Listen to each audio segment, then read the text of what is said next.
This is an awesome facility, and I don't know where Gene is, but this is my intro into Gene coming up here and telling us, Gene, about this wonderful facility and how you can be a part of bringing your business organization here to, there's Gene, to this wonderful facility. And or community association meetings are held here. Important events like this are held here as well. So we want to definitely give them an opportunity to do that. I also want to welcome the candidates. Thank you so much, both of you, for being here again. Of course, we have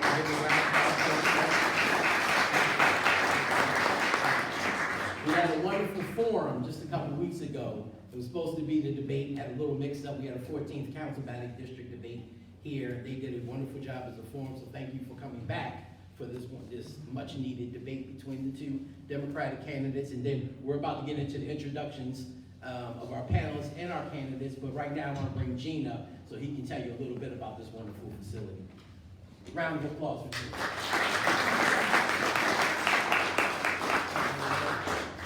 Thank you, Hassan, and thank you everybody for being here. And we're very glad to be able to host the DMV Daily News debates. And of course, we're here in District 3, so welcome to Ryan and Rainey. Super glad to have you here. And so for anybody that doesn't know, what we are really here is a co-working space. We also incorporate this gallery space that you're sitting in to use for all kinds of public events. But if anybody would like to see the actual workspace, which is located on the lower level, I'd be happy to show you around afterwards. We've got a dozen offices, a couple of meeting rooms, and open air outdoor patio all downstairs. And it's pretty interesting and fun to look at, even if you're not into looking for a co-working space to work in. So with that, I'll hand you back to Hassan. Thank you.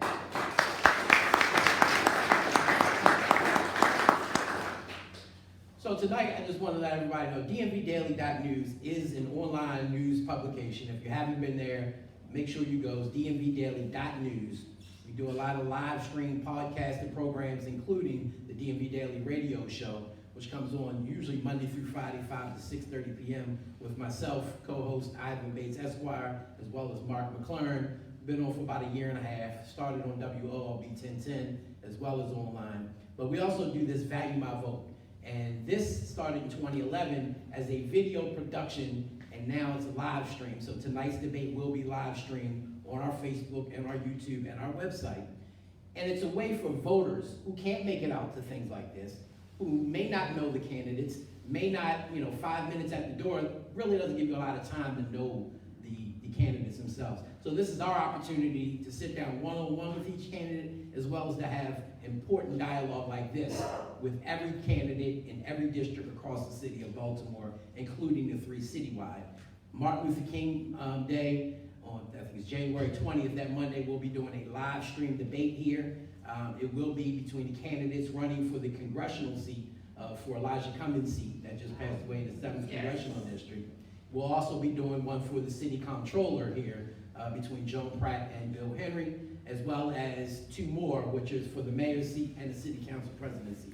So definitely want to get the news and information out to you in the community so that you know in advance about those very, very important events coming up. I want to say that tonight we want to be very respectful to the candidates, to the panelists, and to everybody in here. We have a child, some children in here, including my son. So just let's keep it very much respectful. They came out here to do us a service, and we came out to do them a service. We're going to do them a service on April 28th, one way or the other. Let them get out their information. Whether you like it or not, we want to be very much respectful of the panelists as well as the candidates, please. Otherwise, Gene is a very nice guy, but he will gently ask you to leave if we are not respectful this evening. I do want to say, definitely, because we're in Baltimore, and I know you see, and I just got criticized from our producer, Sean Stinnett. Please give a round of applause. Everything we do, Sean. So my son's dressed in Ravens, I'm dressed in the Terps, because we want to represent our hometown teams. The Terps are undefeated, top 5 basketball team, and of course the Ravens, we don't even have to talk about that. AFC all the way through, going through Baltimore this year. We are going to the Super Bowl. So go Ravens and Terps. But I want to start by introducing the panelists. We got 3 fine gentlemen who are here tonight who will be asking the questions. I'm just here to keep things in order. Tonight's debate will be run as such. But first, we're going to have an introduction of both the candidates. They will have 2 minutes apiece to introduce who they are while they're running for office. Then we're going to turn it over to the panelists. The panelists will each ask their own questions that they devised themselves from their own expertise, and they'll explain that in a minute of who they are and what their background is. And then the candidates will have 2 minutes to respond to the question. Now, if there's a rebuttal by the other candidate, they will have 1 minute for rebuttal. And then after the questions are done, they will each have 2 minutes for a closing statement, and then we will get out of here by around 8 o'clock, hopefully. We don't go too far. We are taking questions from the crowd. So if you have a question that you want asked to either one of the candidates, it can go to both, or it can go to one. If it's going to one, then they have 1 minute to answer. If it's going to both, then they both will have 1 minute to answer. The questions are in the back. The cards are in the back. You can write down your question, submit it up here to the panelists, and your questions will be asked through one of the 5 panelists here this evening. I'm going to start to the left. Our first panelist, Mr. Adam Jackson. Peace, my name is Adam Jackson. I'm the Chief Executive Officer of Leaders of a Beautiful Struggle, LBS. We're a grassroots Black political think tank here in Baltimore that works for the public policy interests of Black people. Next to him, Mr. Ivan Bates Esq. Good evening. My name is Ivan Bates. I'm a lawyer and attorney here in Baltimore City. I want to say thank both of you. Having run myself in an election, I recognize the amount of time, effort, and energy taken away from your family and your life, opening you up to criticism. But thank you very much. This is very much needed. And thanks everybody for coming out and supporting. This is what's important, to make sure that your voice is heard. Next to him, Mr. Luke Broadwater. Luke Broadwater, political reporter for the Baltimore Sun. Thanks for having me. Thanks for coming out. All right, so let's get started. Let me sit down. First, we're going to start. I always say ladies first, so we're going to start with the Democratic challenger. She has 2 minutes for our opening statement. Ms. Rain Pryor. Hello, I'm Rain Pryor. I'm obviously running for City Council in the 3rd District. The reason I decided to run began with my daughter in a situation in public school where she was severely bullied. I went through all the proper channels, nothing got done. I contacted various members on City Council and Board of Education, North Avenue, and got no responses. And at that time, as talking with my neighbors who were going through similar situations throughout the city, decided why not jump in to try to do something to get a voice heard for a majority of parents. I have a lot of family that works within the school system itself, some on the public safety side, some on the educational side. I myself was a teacher in Baltimore City Public School early on when I first moved here. So I felt that it was just time to have a new voice in the ring to kind of bring awareness about different issues that we have, especially issues on public safety within our city. So that's why I decided to run. All right, and next up, Councilman Ryan Dorsey. Hey everybody, thanks for being here. I'm Ryan Dorsey. I am the 3rd District City Council representative. I've been in this seat since the very end of 2016, I think 3 years ago yesterday. Thank you all for being here. Thank you DMV Daily for putting this on. Thank you Jean for hosting, and our panelists for being here and giving of your time and your consideration. In 2016, I ran basically saying I think that Baltimore could do better than the leadership that we had. It was a very simple kind of calculation that I thought that the city was not going in the right direction and that perhaps I had something to contribute.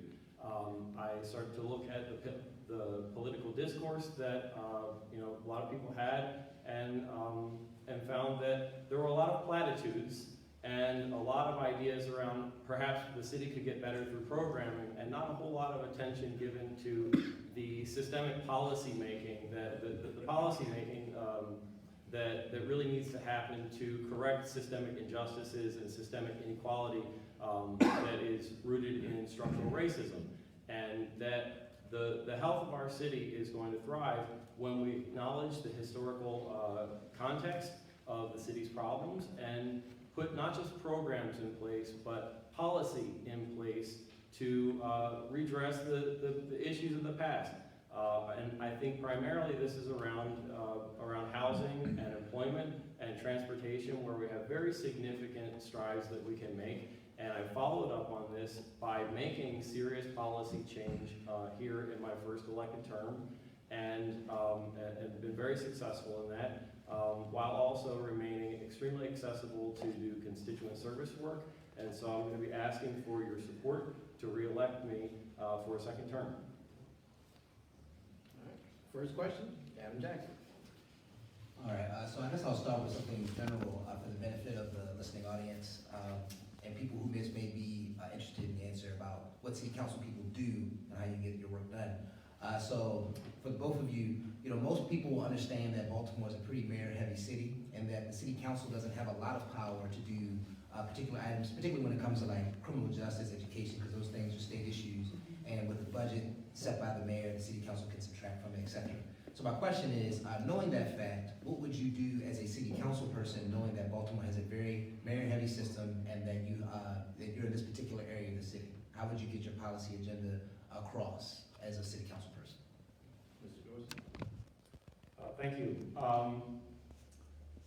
First of all, I think that we can address the strong mayor system as a city council. We have a lot of opportunity in front of us in the coming election, in the general election, to make serious changes to the city charter.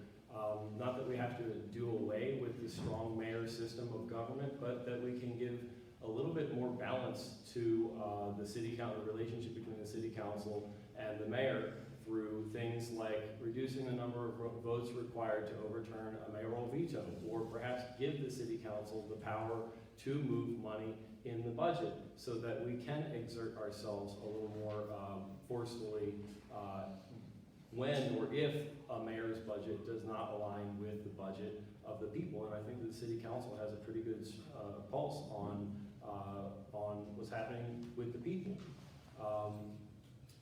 In terms specifically of criminal justice, I mean, our criminal justice system, as you say, is very largely in the hands of the state. We have a police department that we have absolutely no policy-making control over. We have essentially no system of accountability for our police department, not through our local elected officials, a local government, and not through a meaningful civilian review board. So we can continue to advocate for state change around that. We're going to be adding some people to the civilian review board, but there still isn't a really strong system of accountability. So we can put these are policy changes that we can make here at the local level and advocate for at the state level in order for us to have the power to enact things locally. What I would like to do is piggyback a lot on what Ryan said, because I do believe that we could add and amend a bit the charter, as well as also I think we need more civilian voices to be heard on all levels of government. I think we have to have better oversight in what we're doing, but I think the people speak for themselves. I think as city council, many of us, I feel, and watching and being a member, not of the city council, a member in the community, watching, feel that we're not being heard, that city council members aren't listening to the views and the desires of the people, and I think we have to find a way to make those voices count in the voting process on certain things like budget and issues. How we do that, I would have to look into that, because I'm not in the seat yet. So there's a lot of what he said that I personally do agree with and think more needs to be done. Thank you. I want to try to look at public safety. So when we're looking at public safety, when you look at all the polls and talk to a number of people around the city, one of the things they said is one of the most important issues in this election is dealing with the public safety, quote-unquote crime question. Past 5 years, we've had 300 plus murders. We have 30 days, or a little less than 30 days to go. And so we definitely, I feel, many people feel it's a crime issue in Baltimore City. What can you as a member of the City Council do to try to address this issue? Either one, with mandatory minimums, or number two, with different types of legislation? Mrs. Pryor. Thank you. So thank you for that question, by the way. Public safety is a very big issue for me. It's something that I've kind of taken up on the first go. In our family, we happen to have, on one side we have activism, and on the other side we have people actually in the Baltimore City Police Force. So it's something that happens to sit very close to home for me. And we also have a lot of mental health issues. One of the things I'd like to see is more accountability. What I feel right now with the consent decree, like we don't really have accountability happening. It's not working. Whatever we've been trying the last 5 years is proven ineffectual. So what I would like to see is actually, again, this is about building community, bringing community and the conversation in, especially with the Northeast Division. We have certain homeowners associations that do that already, but to have a real honest conversation about what our needs and desires are and how we can help them to help us do our job. We don't want to be over-policed. That's not what we're looking for. We don't want to just lock up people, who are dealing drugs on the corner. We don't want that. We want to get them help. There's a lot of incentives and programs that BP has right now that we could actually utilize. One of those is reaching out in a mental health capacity to get people into programs, to get people vocational training, to get people the services that they need, so that crime won't be the option. It's about crime reduction. I don't know how many seconds I have, but I feel that was it. Okay. I'm trying to keep on time, the OCD in me. Those are some of the ways that I want, to help with the public safety. And our community lately, there's been an uptick in crime. We can't sit back passively either. So we have to do things that are fair. I mean, to get people, to lock them up for petty crime is not something that we need to be doing and focus on. We need to focus on violent crime and how to achieve goals in that area. I appreciate you bringing up, in particular, the question of mandatory minimums, Ivan. I was one of a number of city council members that addressed head-on the fact that things like this do not work, that this only reinforces the idea that incarceration is the solution to problems of crime. And we know that longer sentences are not what deters crime.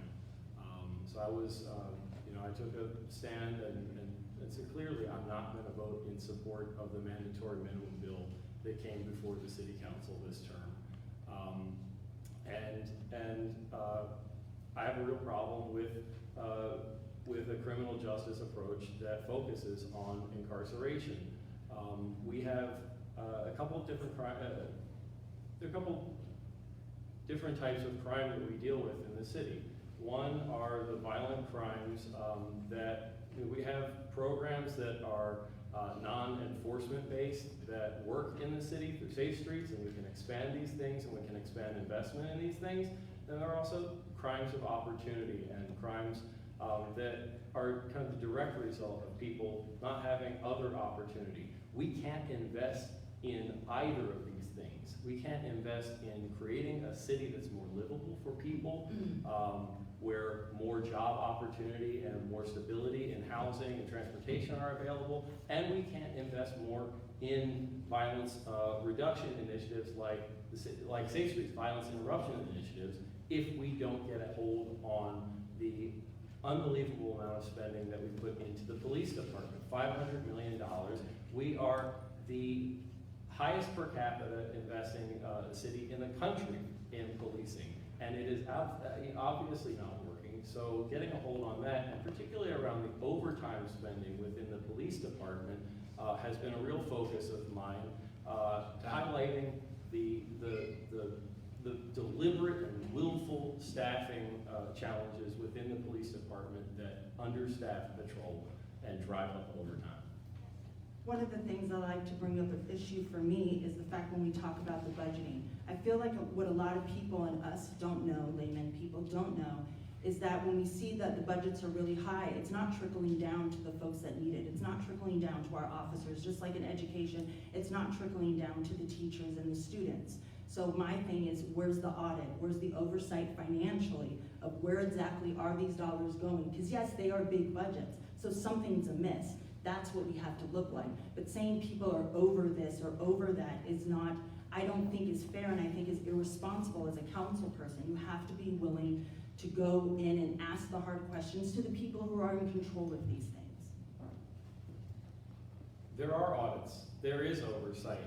Baltimore City schools are not recklessly wasteful in their spending. Baltimore City public schools are underfunded by $300 million every year, and the city is exceeding its obligation to fund the schools based on the existing formula, and is going to increase its funding based on the Kirwan Commission and those recommendations. So let's be clear that it is not about waste, it's about underfunding.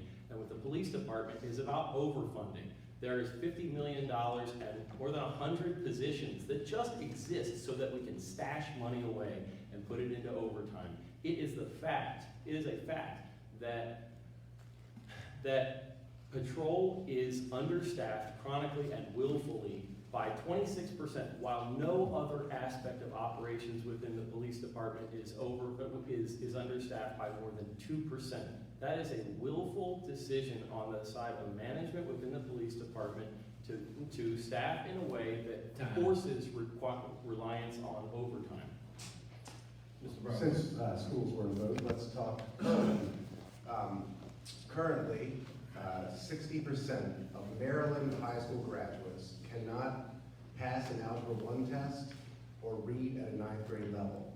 To combat this, the Kirwan Commission has put forth in Annapolis a wide series of recommendations. Philosophically, the City Council doesn't have control over those, but I just want to see where your mind is at on these topics.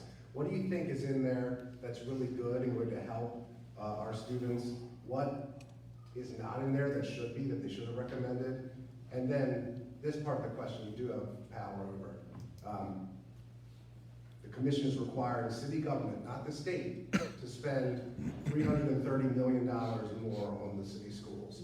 And they have to come up, you guys have to come up with 120 or 150 million within 2 years more.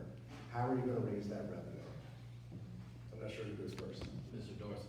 So one about policy, education policy, and then about how to fund it. We need to raise pay for teachers. We have to put student health officers in all the schools. We have to be able to competently provide trauma-informed care within schools, and with a serious concern given to culturally relevant practices, and also improve the quality and conditions in our school buildings. These things are all lacking right now. These are all things that the shortage in funding that currently exists fails to be able to provide. I think I made a point just now that we have an enormous amount of spending in the police department, and we're talking right now about the mayor has suggested that every city agency has to cut their budget by 5% in order to try to come up with money for the first round of Baltimore City's contribution toward Kirwan. 5% cuts in one agency is going to hurt a lot more than it will in another. If you look at the budget right now over the last 30 or 40 years, for rec and parks, the budget has just remained flat for decades, while the police department has gone up like this. There are other agencies that have gone up, somewhere lesser, but 5% is not a cut that we can realistically make to rec and parks and still have anything recognizable as rec and parks. So we have to take a balanced approach to where that is. And I don't know. I haven't looked at where do we have to raise taxes? Do we have to come up with new funding revenues? I don't know, but I know where the biggest cuts can be made. So to summarize that, it seems like you would look at the police department. Yeah. Mr. Pryor.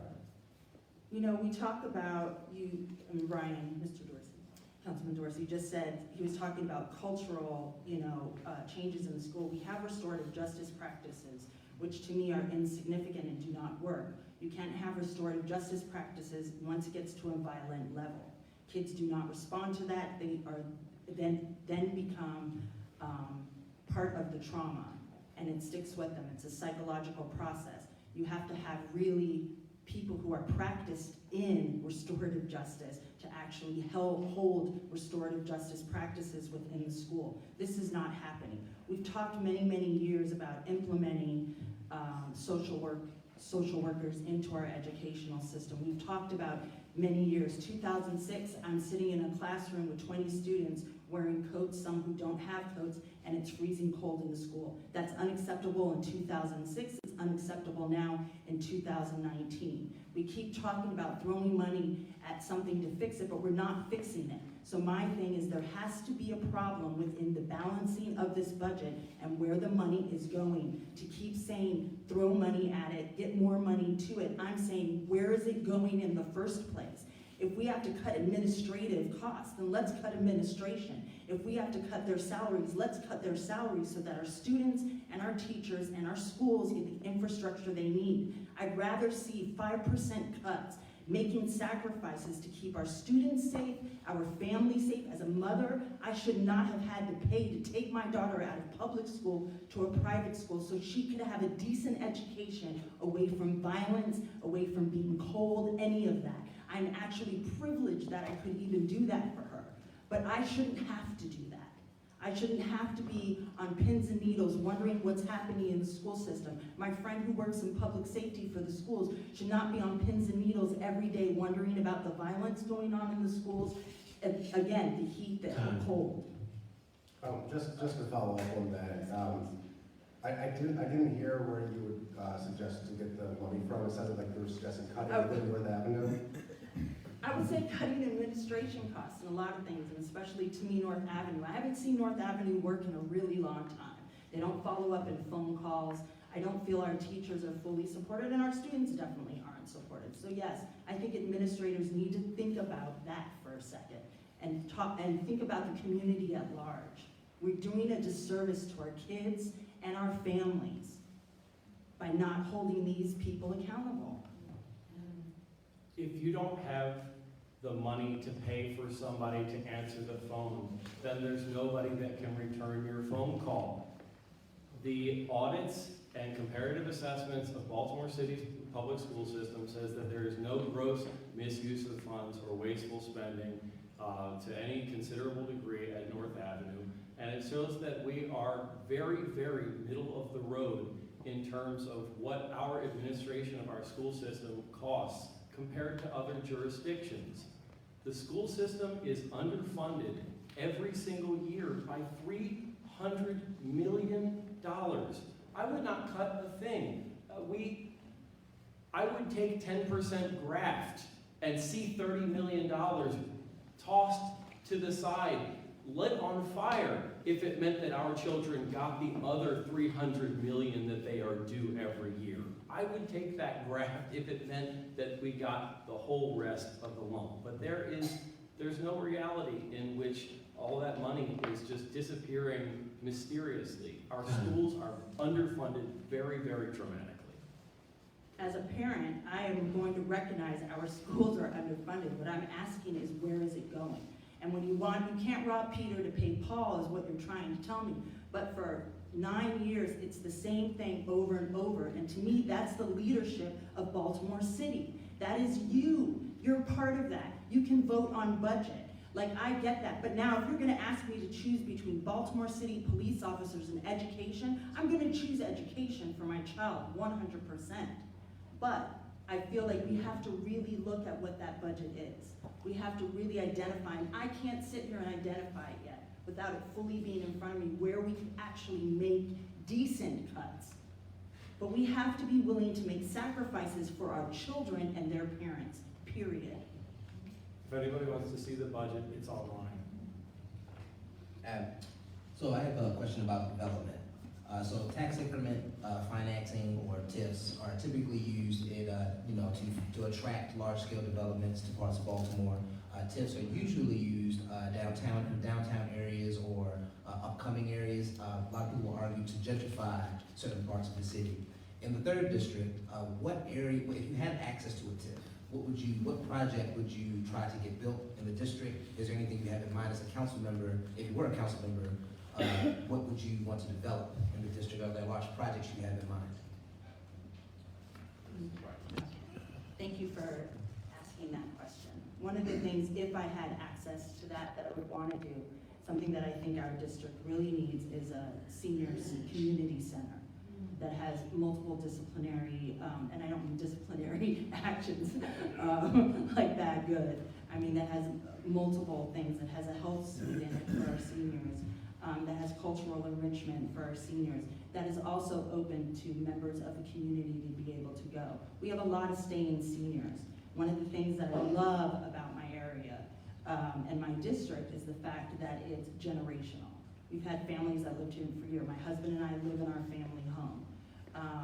My friends next door to me have lived there generation after generation as well. Things get passed down here. So there's a lot of stay-in seniors, and we have to take them into account. And that's one of the things that I would like to see in our area is access for our adult seniors to have a place to go, and for the community to be able to gather as well, other, than this lovely space here at Function. The 3rd district does have a senior center. It's about 2 blocks north of here on the other side of the street. And over the last 3 years, I've helped succeed in bringing $1.8 million in funding to reinvest in that senior center. And we're still working on another $0.7 million in order to do the necessary rehabilitation to that building, to the roof, to the electrical system, and to make it a place that's more welcoming to all the people who do use it. It is one of the most heavily used senior centers in the city. It's the farthest northeast senior center in Baltimore City. It serves a huge part of the population who deeply, deeply value it. And I have been there plenty of times and spoken with the seniors who use it from neighborhoods as far away as Rosedale. I'm just curious about would you bring any new projects to the district? Yes, sir. Yeah. TIF is a really challenging kind of funding source because there's no evidence that TIF eventually returns a benefit to the communities and to the city and to the residents. The benefit overwhelmingly and almost exclusively goes to the developers. But if I had to say, like, there's a project that I think that we should do that required massive public investment, it would be in public space. The way we build our public space, particularly along the corridors where we live and where our businesses exist, and where we reach out, where we leave our homes to seek amenities and resources, that public space has the power to attract investment. Rather than putting our money directly into the pockets of private developers, I think that we should be putting the money into public space that will eventually attract more public and private investment. Thank you.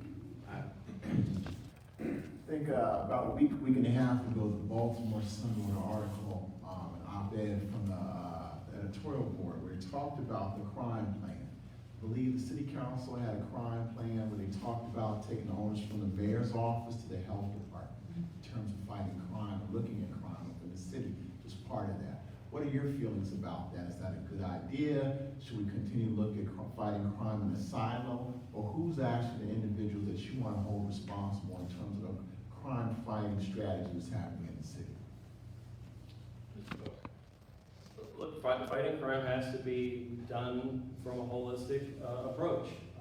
Reducing crime, I should say, has to be done from a holistic approach. As I said before, there is nobody to whom the police department is accountable.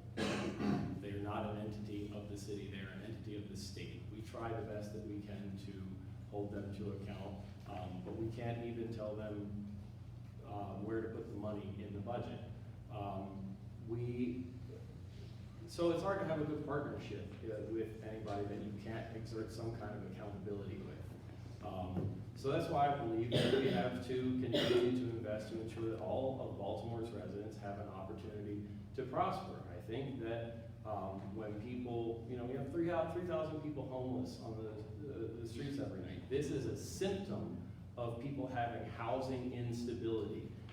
We have transportation is the single largest barrier to employment. When I talk to people who are job seekers and job creators, we have the opportunity as a city to ensure that we have greater housing stability opportunities, transportation access opportunities, and things like that to get to jobs, so that we're a more livable city. I think that investing in that is the most important part in reducing crime in the city, and that's what I've done through policy making efforts and through the advocacy efforts that I've made over the last 3 years.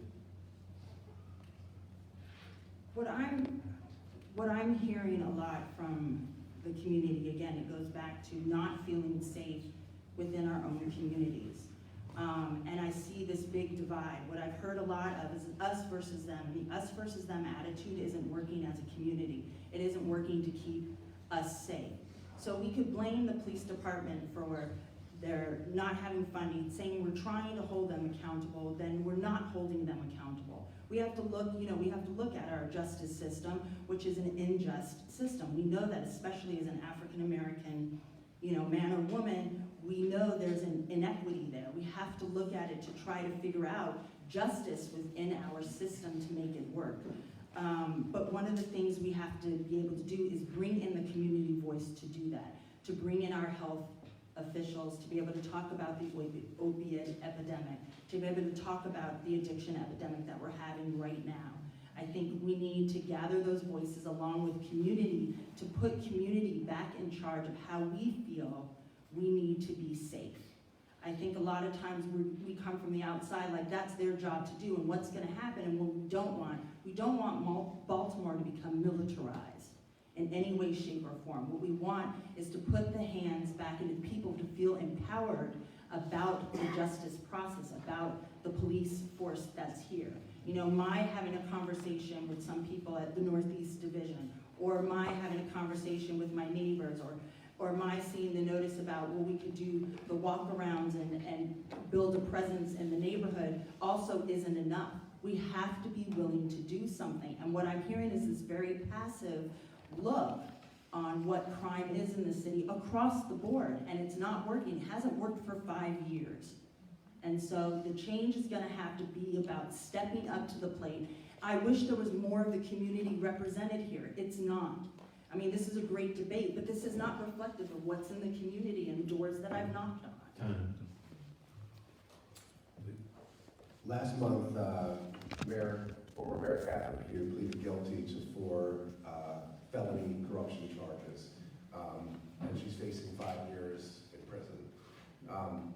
These charges stem from her work, her side business, in which she made about $800,000 that the feds say she shouldn't have. Should citywide elected officials be allowed to have side businesses? And if so, should they be allowed to operate without a blind trust? And also, what more should be done to ensure ethical government in Baltimore? I think we've had a couple of incidents involving our mayors, I think, where ego and greed have played a part in our city. I've seen it since I've been here. I'm an actor. It's what I do professionally and have. I bake cookies on the side. I have no problem being very transparent about who has bought my cookies, how much they spent, where it goes, where I ship to. I think having transparency on that level is important, especially as a city official. We lack transparency across the board in this city. We have many people who have hands in pockets politically in this city, and I think that's why, why I stepped in to change it. I have no one to buy me off. I have no one that I need to pay off. I'm in this because I really believe in my community, and I believe in Baltimore City. People ask all the time, so why, you're in a tough city, why haven't you left? And I'm like, because I know my neighbors. I know the people that live around the corner from me. The camaraderie here, for me to be able to raise my daughter here is less stressful than any other place I could possibly imagine.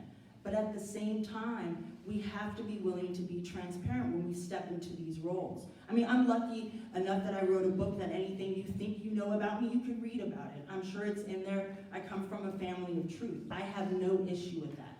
But I think we've seen a lot of people in positions of great power that are afraid and kind of, they mix a little too much in. It's like, again, robbing Peter to pay Paul. We don't need that in the city. We need people to step up. And I also think it's indicative of the crime that we have here. It trickles down from the top to the bottom. I'm sorry, I don't think I heard your proposal for ensuring more ethical government. Well, to ensure more ethical government is to have full transparency and probably to create legislation. I don't know if you can. Again, I'm not in that position yet, so I'm not going to speak from a place that I'm unaware of. I learned that great from Mr. Dateshi Coates. But I will say that I think we have to create policies of transparency in terms of finance. Thank you. Ryan, Councilman. At the outset, I talked about the kind of things that I ran on in 2016 and continue to speak about around investing in housing and employment and transportation as the building blocks of livability. But the fourth leg of what I ran on was helping people to understand that their government can be more trustworthy and that there are steps that we can take. And I have followed up on that more than anything else and more than any other member of the City Council. I put forth the ballot initiative to create the Inspector General's office, independent and empowered to investigate anything at any level of government without them, the Inspector General, fearing for loss of their job, in order to help ensure people have this. And I built on that by creating a whistleblower protection policy so that city employees feel empowered to actually speak up to that Inspector General. And you, the voters, 80% supported that initiative on the ballot in November of 2018. I have further reformed the financial disclosures process, closing an LLC loophole with respect to property holdings and to ensuring that everybody knows who's supposed to file and what happens when you fail to file a financial disclosure form. And just last week, passed out of the City Council on the mayor's desk a bill that specifically reforms financial disclosures for elected officials. I will, if Mayor Young signs this bill before January 1st, I will have to disclose if my wife has sold any drawings to anybody who has business dealings with the city. I put that initiative on the table and it is passed now. Part of that was, part of the consideration in that was, to Luke's point, should elected officials be allowed to have other jobs? I was the only person running for this seat in 2016 who said outright, if elected, I will have no other job. And I have no other job. I am entirely dedicated to this work. And in looking at these financial disclosures of elected officials, one of the questions that came up was how uncomfortable an elected official might be if they had to put their customers' names out there. And I think that that's a critical question for elected officials to have to ask themselves. If they're not comfortable with the disclosure, maybe they shouldn't do the job. And before we move on, Adam, and I know you have a follow-up to that. The Baltimore Brew just did an article on this groundbreaking legislation that you put in, that you said was groundbreaking, but has been amended and watered down from $20 threshold to $1,000 threshold, right? Are you comfortable with the bill as it is, or should it go further? I'm comfortable with the bill, and I would not say that it's watered down. I think that the bill gave us due consideration of a couple of points. The original bill said that you would have to report anybody at all spending $20 or more at your business. That means that if I go out and buy breakfast for me or one other person at a cheap diner that happens to be owned by an elected official, they got to know that they have to put the name of and address of every Joe Schmo who comes into their restaurant.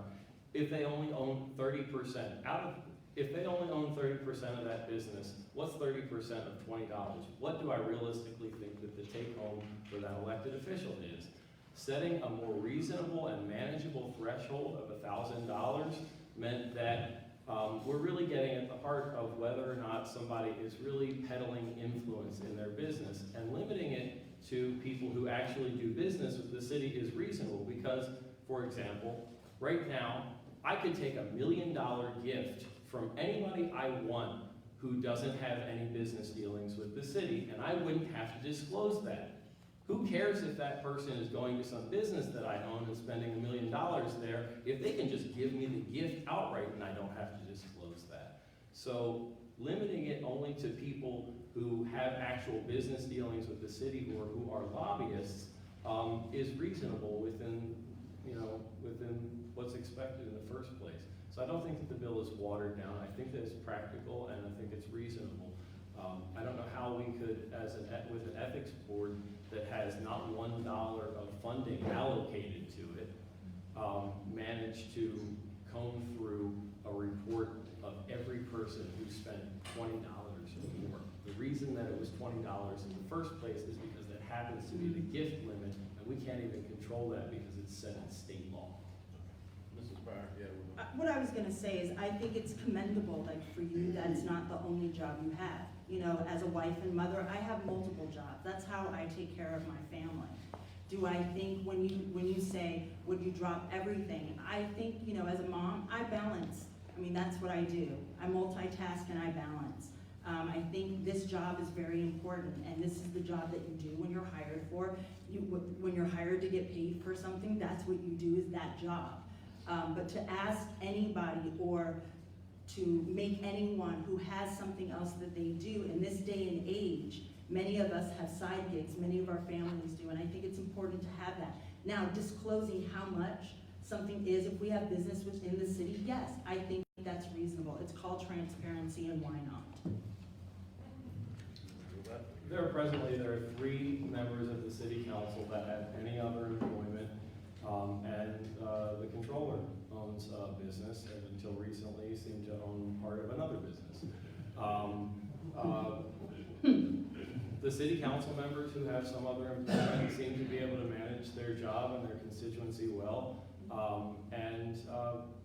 you know, I'd probably leave it up to them to know it, but I don't know, maybe for a citywide elected position, like, that's a big deal. There's one controller for the city, there's one mayor for the city, there's one city council president. I don't know how you can really do this, like, really eagerly and give people the level of service that the city deserves. If it's, you know, if the other thing isn't your side gig, maybe this is your side gig. And I don't think that. Yeah, well, you haven't been a parent, so you wouldn't know. Not a parent. But, I'll just go, my question was about the citywide elected officials, and they make more than $100,000 each. Oh.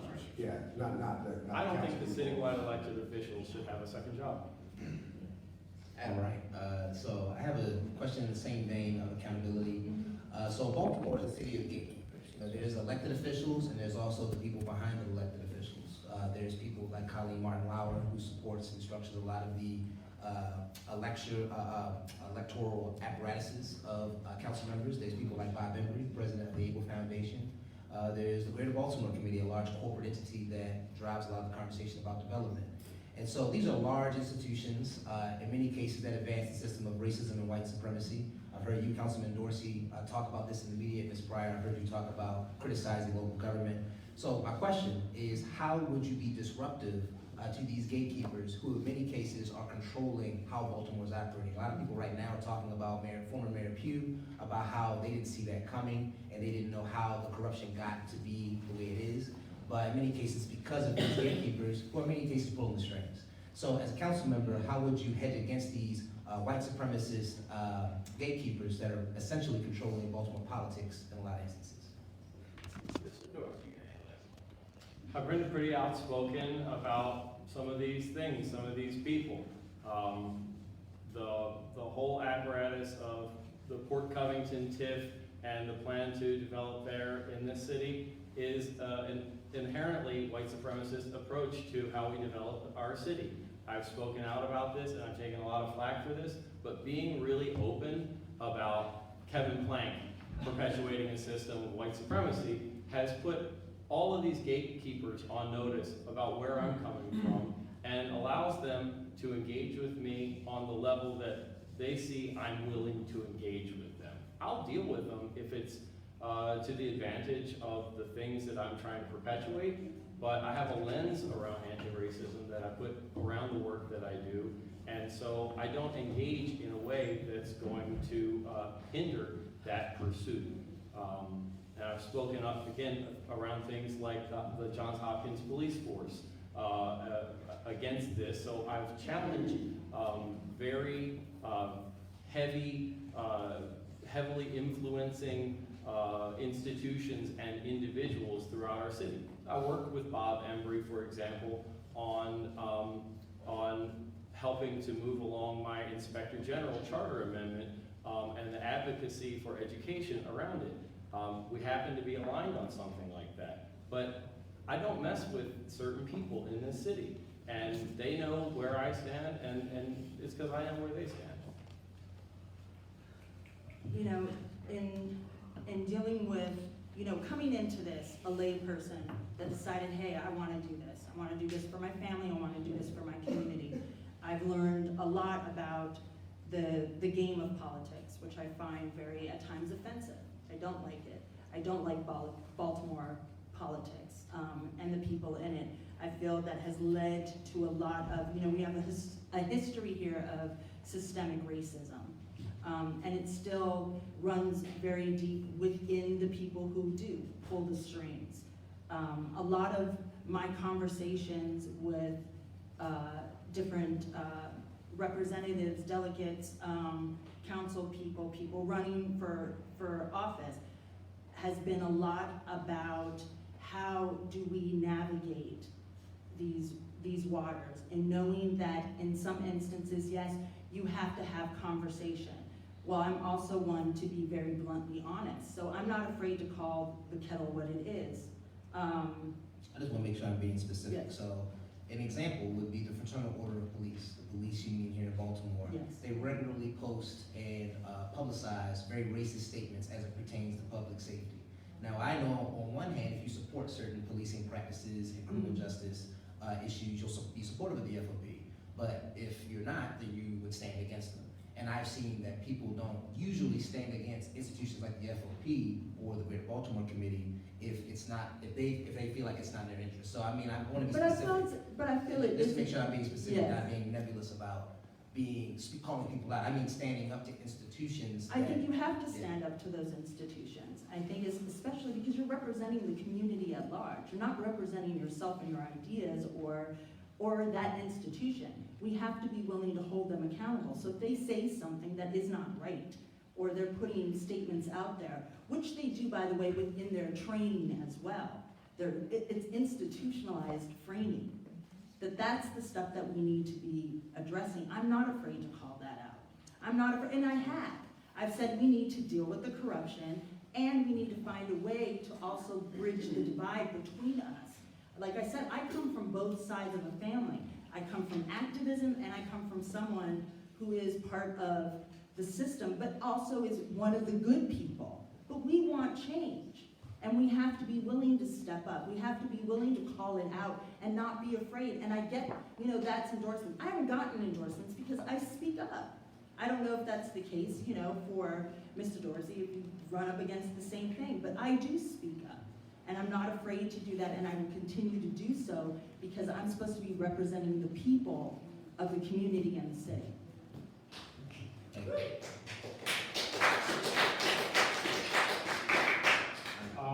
I want to go ahead and read one of the questions from the audience. Do you know how police staff in the Northeast District compares to staffing in other districts, and is it adequate?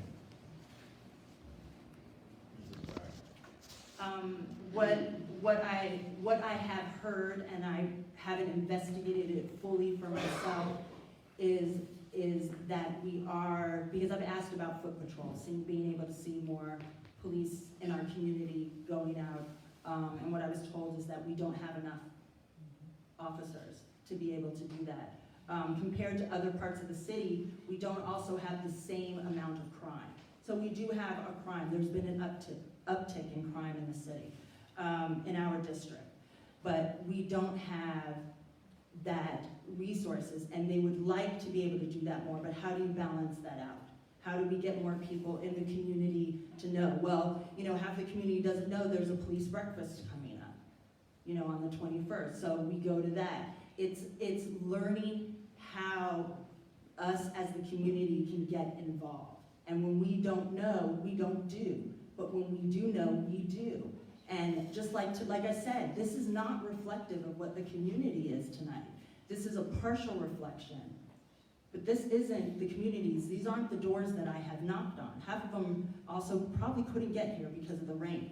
But we have to be willing, especially when it comes to Baltimore City police officers, to have the conversation about how we can help you do your job better as a community.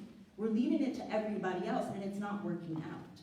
We have to leave it up to ourselves to be able to have these conversations on how we can get more people on the street, whether it's even the civilian, like they have the civilian on patrol. But we need more of that, because that goes in and out. People don't stick to it and they leave. And that's one of the ways. Well, hopefully the communities that couldn't make it are watching us I on the hope live so. stream You on know, Facebook fucking- at DMV Daily News. Mr. Dorsey. About 50% of the police officers on patrol at any given time, at least on sector patrol, are on overtime. That's not different here than anywhere else. What that means is that more or less any person that is out there doing sector patrol right now is fatigued, is overworked, because the department in their management of staffing willfully understaffs sector patrol in a way that they don't understaff other aspects of police operations. That definitely impacts how well a given officer can or is willing to do their job due to being overworked. In terms of staffing, that's not unique to the Northeast Police District, right? There are 9 police districts, and they are of varying sizes, but the Northeast Police District is 3 times the size of 3 of the police districts, and it's twice the size of 3 of the other police districts. It's the largest police district in the city, and for all intents and purposes doesn't really have any greater level of resources than any of the other districts, even the ones that are 1/3 of the size. The number of the officers that serve here are not commensurate with the geographical differences that it has between, say, Northeast and the Central District. It is also the case that crime here is very different. It is the case that we are a place where a lot of the crimes are crimes of opportunity that, you know, a lot of people just want a report to be taken. And so the efforts that we've taken in the last year to increase civilian positions in order to auxiliary police to be able to take those reports without having to conduct what we think more of as police work and carry a gun and all that, can address some of the issues that we have here in the Northeast District. In 2015, after the death of Freddie Gray in police custody, the eyes of the nation focused on Baltimore. And there was a lot of talk about change and a new day. There was a One Baltimore fund that was launched that was supposed to inject all these resources, and there was a big legislative package in Annapolis that was going to supposedly change the direction of the city. There was a new mayor, and majority of new council elected. How do you stack up Baltimore today compared to 2015? Have we moved in a positive or more negative direction? And are we better off today than we were at the time when a lot of change was pledged? We're not better. I mean, today we know that the GTTF stole the drugs from the CVS on North Avenue and sold the drugs from the CVS on North Avenue, and we know that the GTTF existed, and we know that systems like this, where we allow police officers to run amok in the city for years and decades and generations and go unchecked in a wildly corrupt police department, we know a little bit more about what that looks like and are continuing to discover more of what that looks like. And you know, there's an initiative now an independent investigation brought about by Senator Ferguson to uncover more of that, and they're going to take 1 year or 2 years to do that. So, you know, do we know more? Are we better? We're better in that we have uncovered some of that, and there are more people who are willing to have conversations about the systemic racism that built Baltimore into the way that it is, and led to the murder of Freddie Gray. But The policy changes have not significantly taken place or taken hold at the local or at the state level that really need to take place. We haven't made major reforms to the law enforcement officers' Bill of Rights. We have not addressed the Maryland Public Information Act in a way that would allow us to know more about the records of police officers and the complaints brought against them.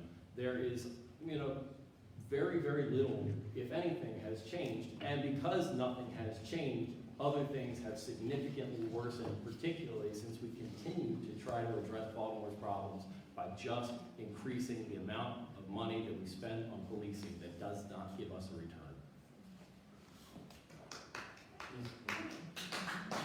Yay. What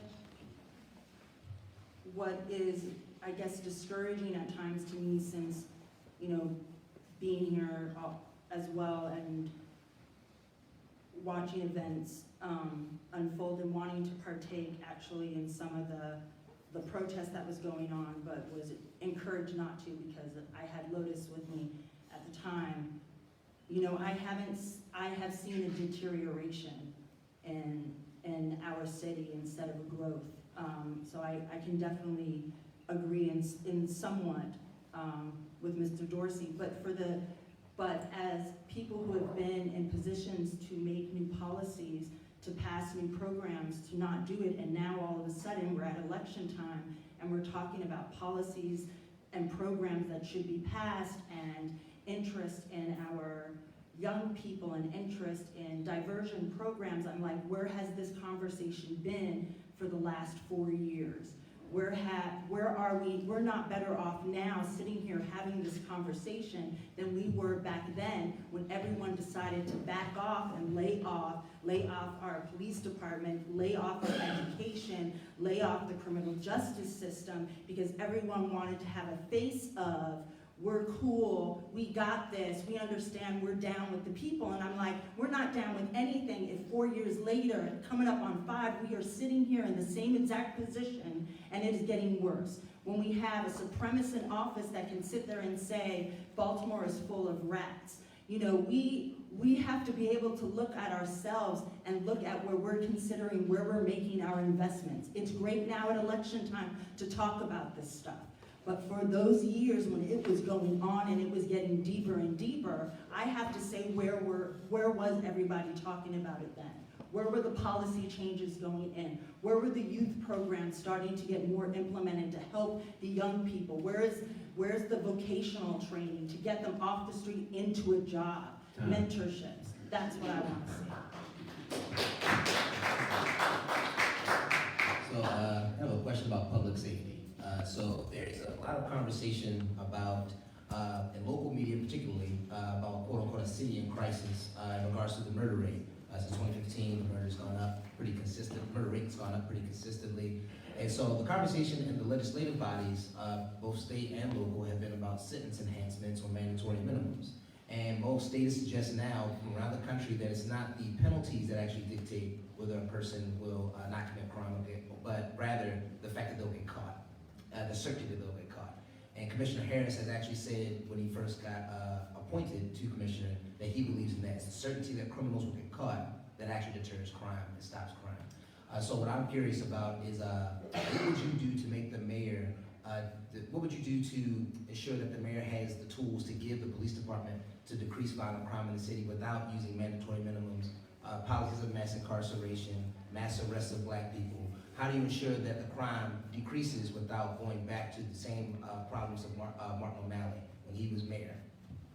Well, I think one of the things, that we need to do is to have a mayor in office that understands what our youth and what certain elements lead to crime. Like really understand it and being able to say to them, okay, not just with, the recreation parks that have all of a sudden been opening up over the last, couple of years, but to be able to implement vocational training for our youth, to have our mayor to really, again, this goes back to me, I think it goes back again, looking at the budget And where can we pull from to help our young people have programs that they can go to help the diversion programs that are out there to get people off the street and into recovery.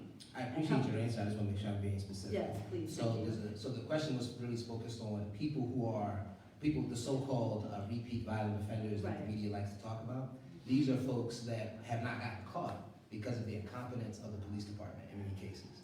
And that is because there's not a so-called crime plan by the city. There isn't a crime, well, there is. Right, so my question is really more specifically about those folks that people want to get caught who are committing murder. Mhm. What will you do as a council person to make sure that the mayor has the tools that they need to actually ensure we get those folks off the streets? But again, I think it goes back to looking at where our budget is and holding our mayor accountable as being part of the solution. When we can sit there and say, well, we don't commit the murders and take our hands off of it, you're a part of it. In a family unit, whatever my daughter does is part of my responsibility. She does the behavior, I have to be willing to correct that behavior. And I think as a mayor, you have to treat this as a community. You have to look at it and you have to say, okay, here's what we need you to do and follow through with it. And I don't think we've had that. I think we've given our mayors a lot of free rein to do what they feel they should do. And as council, I mean, I don't, because I'm not in the position of the council, so I don't really know where hands are tied or not, but I do know that there has been a very passive stance when it comes to violent crime. And what it is to me is there's this look of, I don't want to persecute our black men and women, but at the same time, we do a disservice by not addressing the issues of violent crime and asking our mayor to hold accountable people who do violent crime. But again, it goes back to setting up programs. That's what we should be looking at. We should be involving our social justice workers, our health people in this to support the mayor. This is a really challenging question. This is like the most essential challenge that we hear about day after day in Baltimore City. How do we reduce violent crime in a non-oppressive, dragnet kind of fashion? We had a mandatory minimum bill come before the city council that looked like a dragnet, and I voted against it because I think that's what it is. I think that we need to continue to build a city council where it's not just, where I'm not in the minority of people who are speaking up, saying policing cannot get this done, mass incarceration cannot get this job done. We have to, if it takes taking money from the police department and putting it into community-based solutions, where like communities can police themselves, communities understand what's going on in communities, and putting more resources into making that a more viable part of our crime fight. Not just Safe Streets, but other organizations that build center to community. Investing in these things and allowing the mayor to feel empowered to invest in those things instead of just more arrests is, I think, an important part of that picture. I feel like I had another thought and it escapes me now, so I apologize. Thank you. I'm gonna ask a non-public safety question. One of the things people talk about, and you talked about it, Councilman Dorsey, is being able to have transportation. And Baltimore City is a city that's growing, and all cities do, they kind of bump up against one another. One of the things I want to talk about is, what are your thoughts on the progress of the Complete Streets law that was passed last year requiring more bikes and pedestrian-friendly road designs? Well, as the lead sponsor of that legislation, I think there's more public discourse about what the city can do to improve transportation outcomes for folks. People have, I think, a greater awareness of just how determinant transportation access is to people's ability to gain jobs and experience a high quality of life.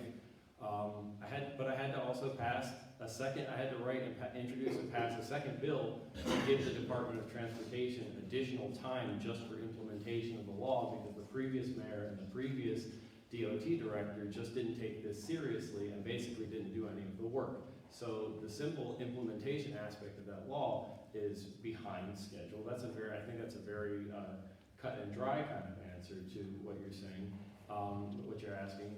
But also, the city is behind on its commitment to build out a robust and connected bicycle network throughout the city that can help to serve the people, the 30% of the city that doesn't have access to a car, and to help make it more possible for people to take some trips without relying on their car, by bike or bus, by walking through their communities. So we're not doing enough. I'm the transportation chair, and I put a lot of emphasis on transportation. We're not doing enough. But we passed a landmark bill. We passed a huge bill that says there's no future for the city where people can't get around unless they own a car, the most expensive way to get around, the least efficient way of getting people around, the most detrimental to our climate.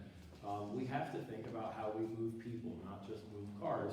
I passed a really big bill on this, and I'm proud of that bill. I was awarded a national award by the National Complete Streets Coalition because it was a very strong bill in terms of how it stacks up against other cities and other states throughout the country. Again, what I hear is we have a lot to provide. So again, it's about bringing community together. So we can talk about the people that live here in the complete streets, but there's 59,000 people that commute into the city for work all the time. And we don't have the proper infrastructures in place at this time to make positive our transportation goals. My mother, I moved her here from California, she takes the bus. She has bad knees and has to walk from wherever she lives to get to a bus stop because there's nothing close enough to where she lives so she can catch that same exact bus. If it's right now, if it's raining or if it's snowing, she's not gonna ride a bike to try to get somewhere. She's gonna try to take the bus where she needs to go. She can't afford Uber. She's on a fixed income.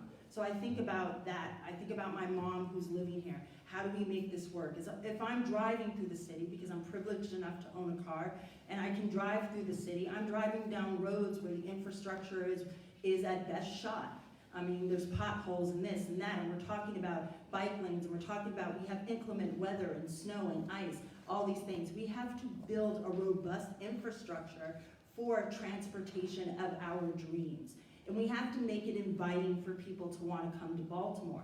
And the things that we're facing, to me, right now, really should be focused on public safety, should be focused on our educational system, in order then to attract all the other things that we want. Because right now, I don't see public transportation doing anything at the moment for our city and our residents, especially up on Harford Road, other than creating traffic for the people that live in the community and try and use that as a thoroughfare. So I think they're great ideas, but not great ideas that are addressing systemic issues that we have at the moment that need more focus and address. It's not enough to just invest in transportation. We have to reform the way we look at land use that is adjacent to our transit corridors and our transportation, our arterial roads in the city. You can't build a strong and robust transit ridership without density of population along where transportation exists. It is the case that much of Northeast Baltimore was built in a very low density fashion a long time ago when the whole country was moving in the direction of just car centrism. And we are very, very behind the times in trying to reverse that bad decision. We're 30, 40 years behind some other cities in this respect. The bus got me to and from City Hall today in the rain. I chose not to ride my bike, which is my main mode of transportation these days. But I walked to the bus because I don't like riding my bike in the rain. It's not as safe. So I took the bus. It also serves 290,000 other people today. The bus is moving a lot of people around in the city, and we have to. And we have to maintain them so it's safe and adequate. Okay. I'll leave. Sure. In every election since 1963, Baltimore has elected 100% Democrats. But that doesn't mean that all Democrats are the same, right? You have your centrist Democrats and your pro-business Democrats and your progressive Democrats. So in today's America, why are you a Democrat? And how do you define your political ideology? Or what kind of Democrat are you? Is that me first? Yes. Yeah. I branded myself in 2016 as a progressive Democrat, and I'm still a progressive Democrat, and more than that, I'm more or less a democratic socialist. I am a far left Democrat because I believe that that's where the Democratic Party should be. There was a back and forth today. Oh, Joe Biden says we need the GOP. I don't believe that we need the GOP. If we're only ever going to be a two-party system, why does it have to be Democrats and the GOP? Why can't it be Democrats and Greens, right, Andy? I mean, there are ways to weigh and balance ideas, within, outside of a one-party system. I'm a far left Democrat. I think everybody knows that. Ms. Pryor? I'm not a far, far left Democrat. I would consider myself at times, I'm very progressive, especially on social issues, but I'm also fiscally conservative. And I think that just comes from, if you ask, because I had a daughter and had to balance a budget and married and, own a home and things like that. I think that just comes out of just being fiscally responsible is important to me. As far as, but like I said, I'm more social leaning on a lot of stuff. I'm happen to be married to someone who's completely opposite of me on that end, who's a complete libertarian. You should hear the arguments at home, they're spectacular. We have very different views on how things in the world should look. But when it comes to community and people, that's where my heart is. It's about what can we do to grow together? What can I do if I'm in a position to make your lives better and easier, not my own? So it takes the ego out of it to step into a role like this, to make it about community. So I would say I'm that kind of a Democrat, whatever that Democrat is. I have one of my friends here who's very much left progressive.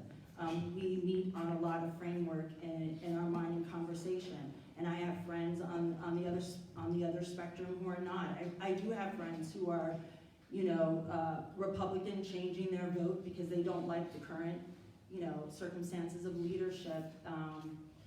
But if your policies affect my way of being able to speak up and deliver in the world, then yeah, I'm going to fight for what's right.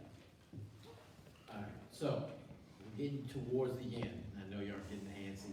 I'm going to ask a quick question based off what Luke just said about the elections, and then we're gonna go down the panel one more time for questions and close it out, okay? Fair? This is a quick question, so if anybody has questions, please submit them up here now. And So I'll we do an can audience take. question from my last one, so But speaking of the elections, 2016, Baltimore City, the last mayoral election we had hundreds of voting irregularities. So much so that we had to sue the city of Baltimore and take it to federal court based off of the irregularities that happened, right? And I can go on all night about what actually happened in that election. But nonetheless, we have, Mark, we have a director of the Baltimore City Board of Elections who happens to be a Republican, and, each their own, but he's still there. The Baltimore City Council never did a thing about that. They never really looked into it. Nobody ever got fired. We're still with the same exact board of elections and its leadership since 2016. 2018 wasn't as bad, but we had issues in 2018 as well. What is to ensure that we don't have this issue in 2020? And as a council person, how would you handle the Baltimore City Board of Elections moving forward? Me? Okay. So I think how to handle the Baltimore Board of Elections moving forward is to do exactly what you said. Nobody looked into it. Nobody did anything about it. So let's look into it and let's do something about it. You know, we have enough in the world in general, enough voter fraud, voter suppression going on as it is. We don't need any more. And again, it's holding people accountable to the jobs that they're supposed to have and to serve. And I think we need to look at that. And I think as a city council person, I would like to put it to other members of council to say, we need to do something about this. This is not working, and this has been a problem. And to me, it should have already been done. That should have been taken care of so that you don't have to sit there and ask that question in the first place. Well, okay, let's be clear what we're talking about. There's no like huge like preponderance of fraud that's taking place. We have a very poorly run board of elections. We've had the same person there for a while. He happens to be my neighbor.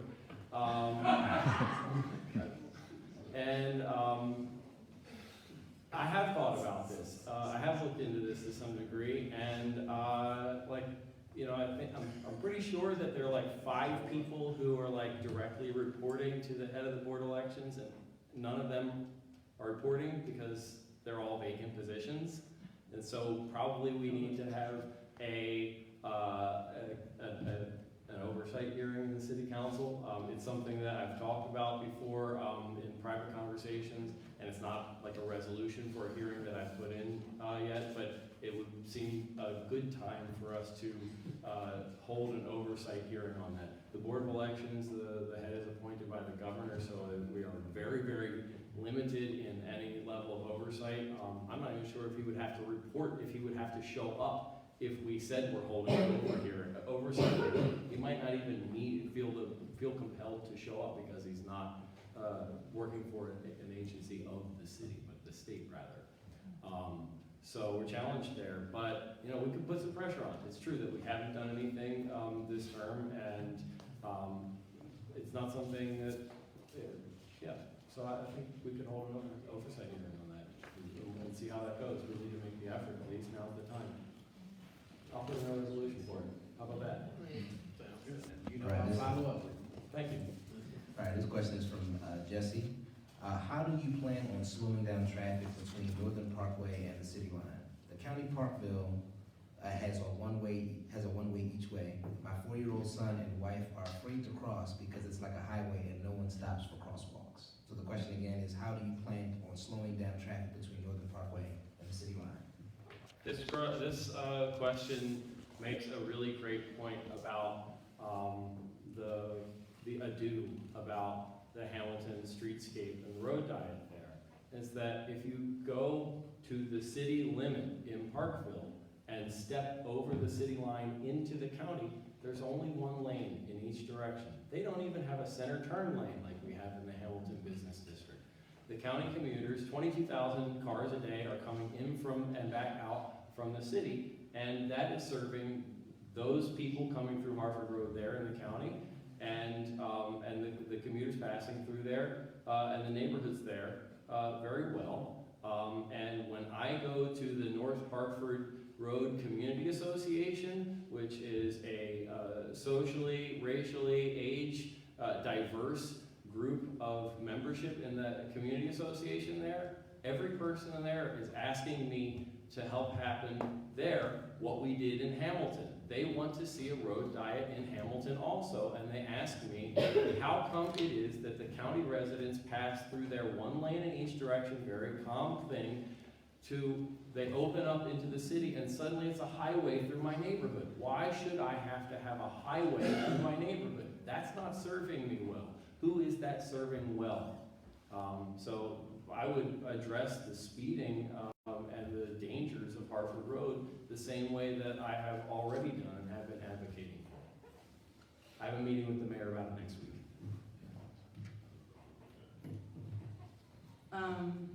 When I look at Northern Parkway, and I think of Harford Road, so where you put the road diet, the road wasn't big to begin with, but as you get closer to Northern Parkway, into the county and so forth, the road does get wider. It would behoove to have some sort of system in place to make it safe. It works in certain districts. Where it doesn't work is, you know, where we have a lot of foot traffic. What doesn't work is when we're not consulting with our business owners about what we should be doing. We can talk to the residents as well, but we need to talk about the businesses that are affected by road diet, that are affected by the shortening of the, you know, the small version of our lanes that creates this mass traffic. We need to consult with our fire department that has trouble getting through, that I've witnessed actually on 2 occasions.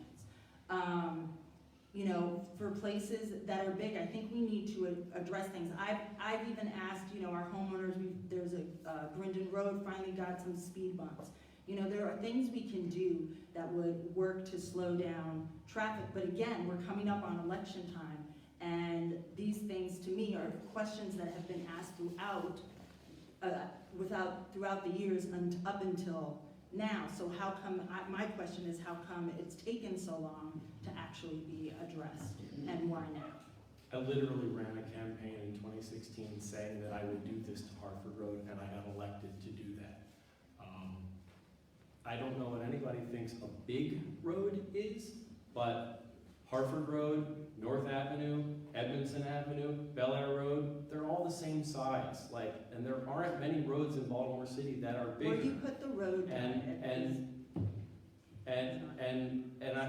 I support evidence-based practices, and this is good for business, and I talk with businesses on the front end, and in fact, half the businesses in the Hamilton Business District signed a letter of support for this on the front end, even before I requested the funding from the planning department and then from the state.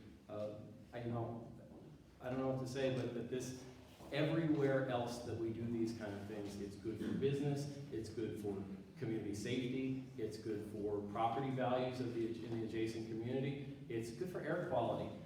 850 people are dying in Baltimore every year because of respiratory and cardiovascular disease, and air quality and cars are the largest contributor to air quality problems. We have to make other modes of transportation more viable. So I have 2 questions, but the first one is really just a yes or no answer, and the second one I'd like you to elaborate on. We have repeatedly witnessed members of the city's spending board, known as the Board of Estimates, split on items coming before them. However, with the mayor having 2 appointments on the board, he or she is guaranteed passage or defeat of anything they favor or they are against. And this is the question, would you support legislation eliminating the 2 mayoral appointees, the head of DPW and the city solicitor, from this board, leaving only the 3 citywide elected officials, the mayor, city council president, and comptroller? Either yes or no.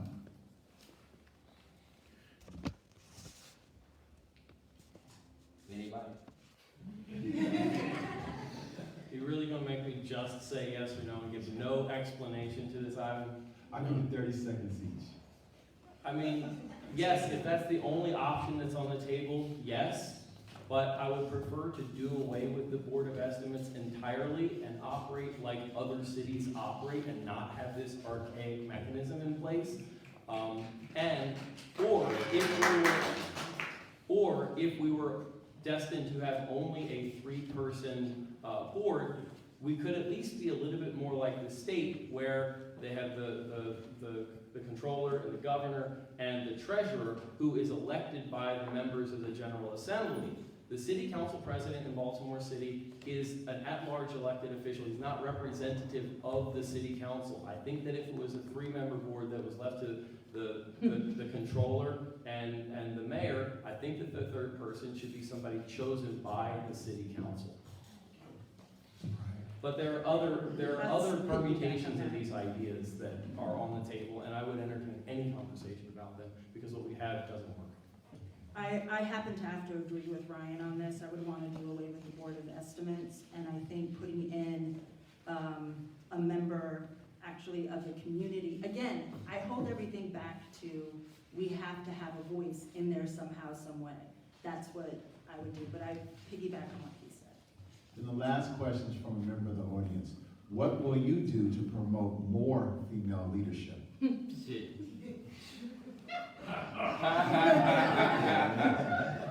It's not fair to ask a married man.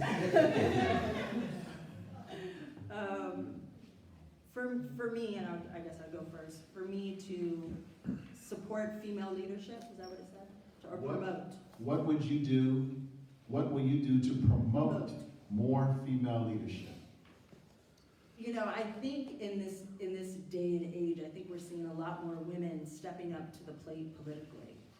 What I would do is go out to my women friends and sisterhood that's out there in the world, to show them the different avenues of the political process, the different groups and associations that actually support women in political process. There are many. I happen to be members of a few, and it's very empowering. We all support each other across the board, from California to Washington, D.C., and the way to do that is by us continuing to have conversations about what it means to be active in this process, and how important, especially as a Democratic woman, a pro-choice woman, an LGBTQ supporting woman, how important it is to gather our voices together for each other and show ways of support. And that's how I would promote it, is just continue what I'm doing, whether it's with Emily's List or the Women Democratic Party. I'm supporting Shannon Sneed for City Council President, who, for anybody who wants to know, and I think that's a good choice to put a woman in leadership in the City Council presidency. But to listen, learn, and then step out of the way and pass the mic is one of the, it's one of the most important ways that I know to allow women to speak for themselves and to give my platform up to women the best that I can, while still using, what I can, the platform that I have to do the most good. The City Council right now is underrepresented with women. We only have we have 4 female members of the City Council right now. That's not representative of the city. We have one more now than when I took office, because Council President Scott gave up his seat in the City Council, and it's been filled by Danny McRae. I think that hopefully we'll get to be a more balanced City Council after the 2020 election. But I'd like to take my cues from women on how I can empower women.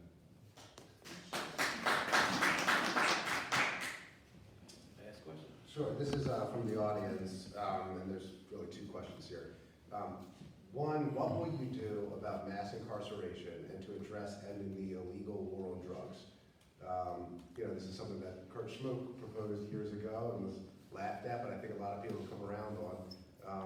And 2, how much of Baltimore City investment portfolio is tied to prisons for profit? In other words,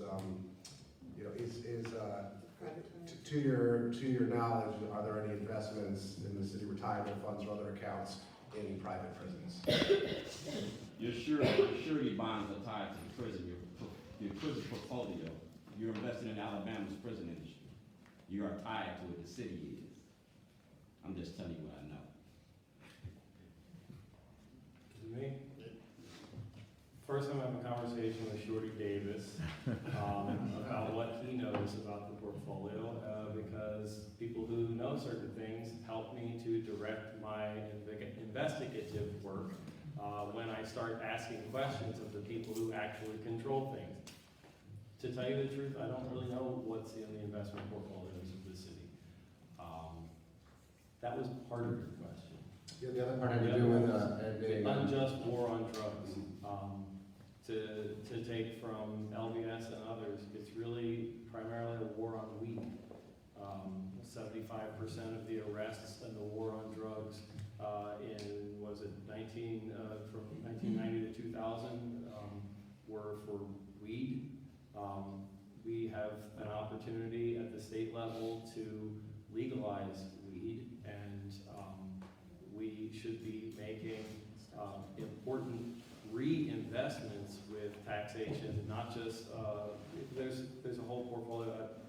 I encourage everybody to look at the work of Leaders of a Beautiful Struggle, because they've spoken very well on this, and I don't want to take any credit for any of that. But there's an appropriate way to reinvest in the communities that have been historically the adversely impacted by the war on weed. Drugs. It is the war on drugs, but look, but there's a disproportionate enforcement of weed. That's a first step. Look, I'd love to take off the books Baltimore City's local prohibition of LSD and other things. I don't know. Take these local prohibitions off the books and allow these things to a higher power where we can, to a higher authority, where we can hash these things out as for what they are, very, very big policy implications that are wielding very, very big systems like the prison industrial complex. I had a talk the other day with someone about this, and one of them also happens to be here in the room, that I'm very against privatization of prison system and jails. I think we need to do away with that in total. I also think that the war on drugs is a supremacist in its nature and has never served anybody since, it was implemented beforehand. I think legalizing marijuana, having injection sites for people who use certain injectable opiates would be a great idea, as well as treatment outreach. I'm going to go back to that. I don't think incarcerating people for addiction is the way to go. It's never worked. It hasn't worked yet. But our system, when we pay into it, where we get paid for the population that's in there. And I think once you do away with that and put ownership back in the hands of maybe the city to be able to deal with, we would see changes systemically within that.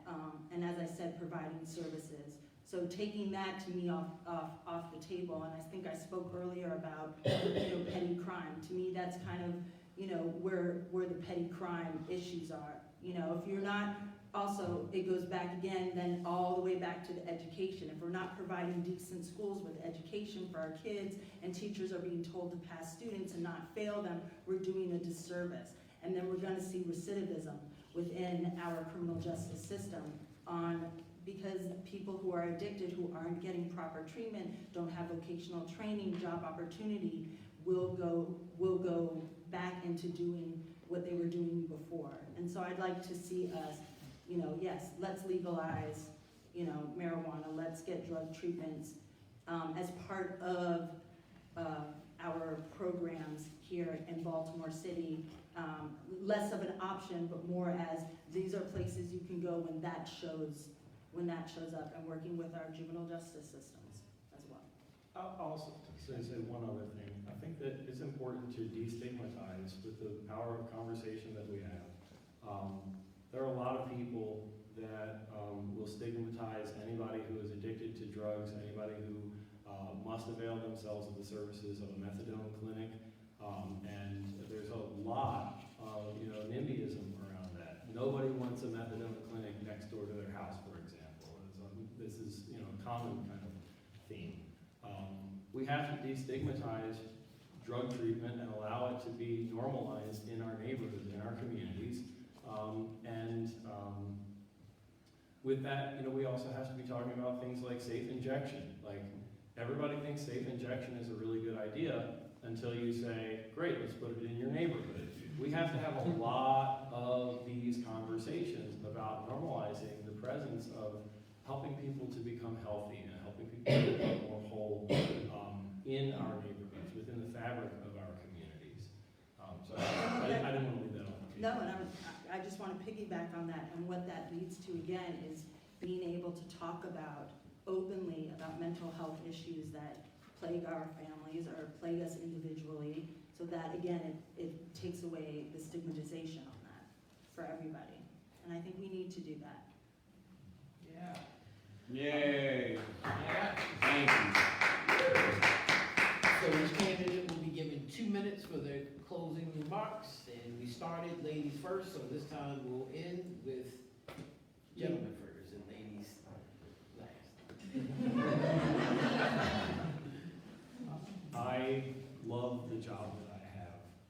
I've dedicated the last 3 years to doing the work of the constituent service work, to being everywhere that I can in community, to listening to all sides of conversations, and to making tough decisions about putting forth and defending Strong policy. I have been very successful as a legislator. I've introduced and passed more bills on more subjects than any other member of the city council this term. And it's because I came to the table with an ambitious legislative agenda.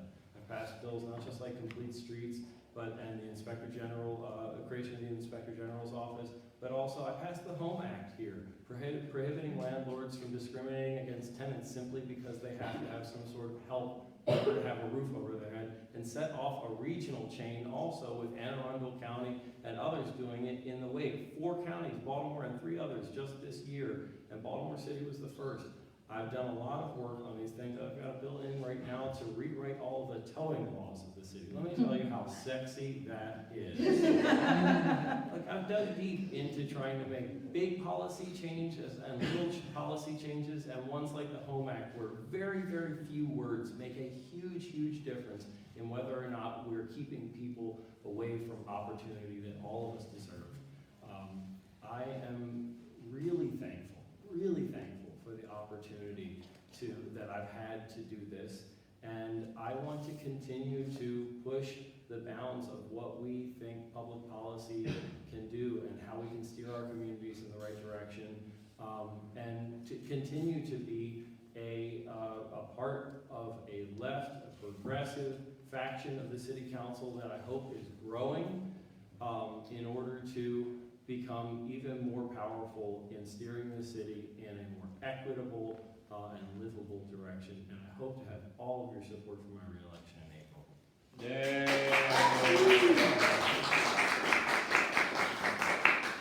I'd like to thank you for having us here tonight. Thank you, the panelists, for your question, the audience for some of your questions as well. I appreciate it. I'm really looking forward to being able to show what I can do as a city council person in the district. I'm open and have been open to listening to members of my community. I'm close to many members within the community, and I feel that's how we grow to be better. I'm not, like I said, I didn't come into this because I need the job, because I have hands in pockets, or I need any kind of recognition for stuff that I have done.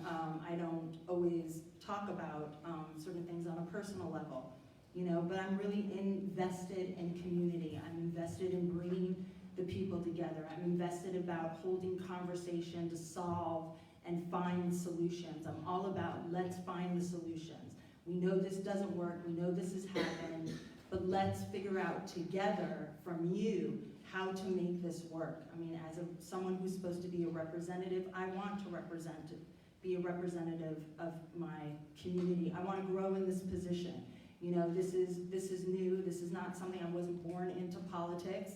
So I'm learning as I go. I don't know everything, and I'm open to hear from you, to know what you need as residents, to be here and to stay here. And that's it for me.